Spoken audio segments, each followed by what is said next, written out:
Hello guys, कसे आहेत सगळे?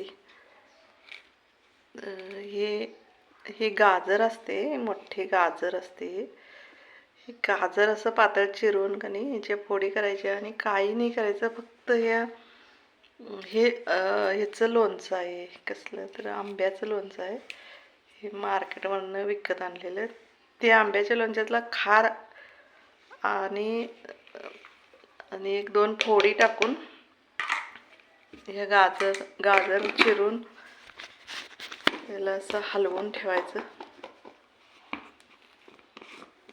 तर ते इतकं छान लागतंय, जेवताना असं सलाड म्हणून खाऊ शकतो. खूपच छान लागते हे. त्यामुळे करून बघा, सोपी पद्धत आहे, काहीच घालायचं नाही, फक्त लोणच्याचं याचं वरचं घालायचं आणि एक दोन तीन फोडी टाकून हलवून ठेवायचे. करून खाऊन बघा, सबस्क्राईब करा, कसा वाटला व्हिडिओ सांगा.